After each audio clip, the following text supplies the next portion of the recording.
चलिए तो खबरों में आगे बढ़ते हैं और इसी बीच रुक कर लेते हैं बड़ी खबर का। कुवैत गई दीपिका के इंतजार में परिजन है, पति और बच्चे वापस लौटने का इंतजार कर रहे हैं। तो आपको बताते चले कि जिस तरीके से कुवैत गई है दीपिका, कई गंभीर आरोप उन्होंने परिजनों पर लगाए, लेकिन तमाम आरोपों को परिजनों ने खारिज कर दिया है और अब इंतजार सिर्फ और सिर्फ दीपिका का है।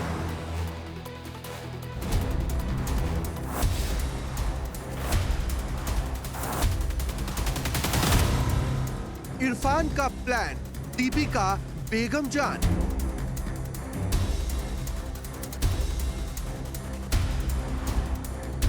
दीपिका से नाजिरा, इरफान मोहरा। अस्सलाम वालेकुम, मैं दीपिका नजीरा।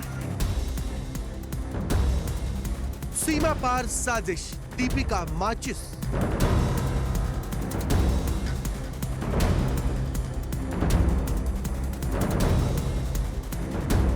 सीमा पार मोहब्बत की सबसे नई कड़ी है दीपिका।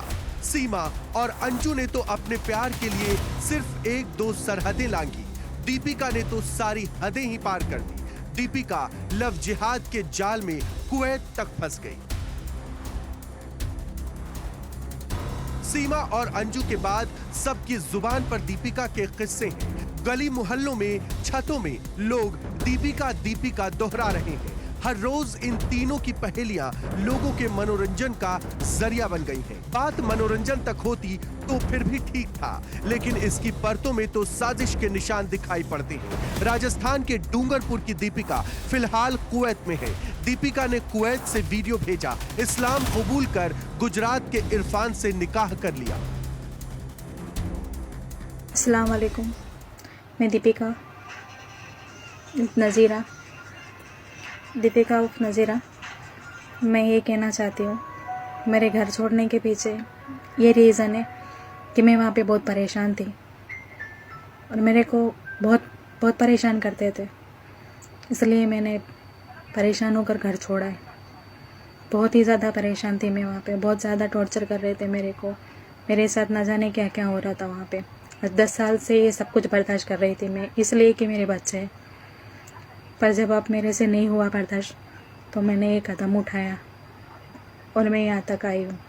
और यहाँ तक आने के पीछे किसी का कोई हाथ नहीं है, मैं अपनी मर्ज़ी से आई हूँ। मैंने अपनी मर्ज़ी से इस्लाम कबूल किया है, सब कुछ मैंने अपनी मर्ज़ी से किया है।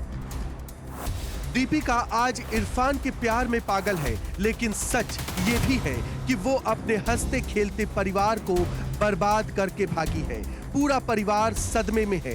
दोनों बच्चे मां दीपिका की याद में तड़प रहे हैं। दीपिका ने अपने पति मुकेश को पहले धोखा दिया, उसके बाद कई गंभीर आरोप लगाए।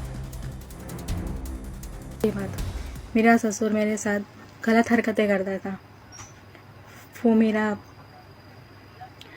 मैं क्या ही बताऊं, क्या कुछ नहीं किया उसने।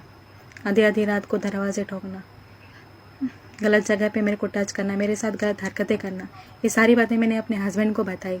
एक बार नहीं, बहुत बार बताई कि मेरे साथ ये हो रहा है, तुम्हारे पापा ये सब कर रहे हैं मेरे साथ। पर उसने कभी भी इस बात को लेकर कोई भी ऑब्जेक्शन नहीं किया, कुछ भी नहीं बोला उसने कभी भी। मैंने मेरे परिवार से भी बताया, उन लोगों ने 1-2 बार आकर उन लोगों को समझाया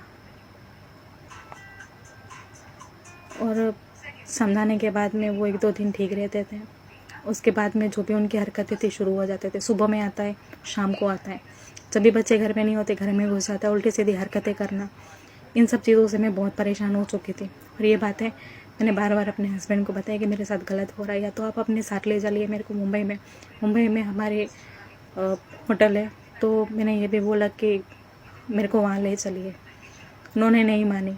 मैंने 6 से 7 बार इन चीज़ों से परेशान होकर 6 से 7 बार मैंने सुसाइड करने की कोशिश की। उसके बावजूद भी उन्होंने इस चीज़ को लेकर कोई भी ऑब्जेक्शन नहीं किया।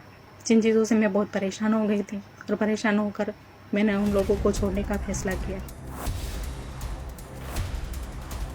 हालांकि मुकेश ने इसे निराधार बताया है। विश्वासघात के बावजूद मुकेश दीपिका के इंतजार की घड़ियां गिन रहा है। मुकेश के पिता काफी परेशान हैं। बहू की हरकतों ने घर से बाहर निकलना मुश्किल कर दिया है। गुस्से के बावजूद वो अपने बेटे का घर टूटता नहीं देखना चाहती। कुवैत में दीपिका नाजिरा बनकर जिंदगी जी रही है। अपनी पहचान को पूरी तरह से मिटा चुकी है। साजिश के रंग में रंग चुकी है। पति और बच्चों का साथ छोड़कर इरफान की राह पर चल पड़ी है। इतना कुछ पाने के बाद दीपिका के हाथ खाली हैं। किसी से आंख नहीं मिला पा रही। दूसरी तरफ परिवार समाज में शर्मसार हो रहा है। Bureau report, India daily live.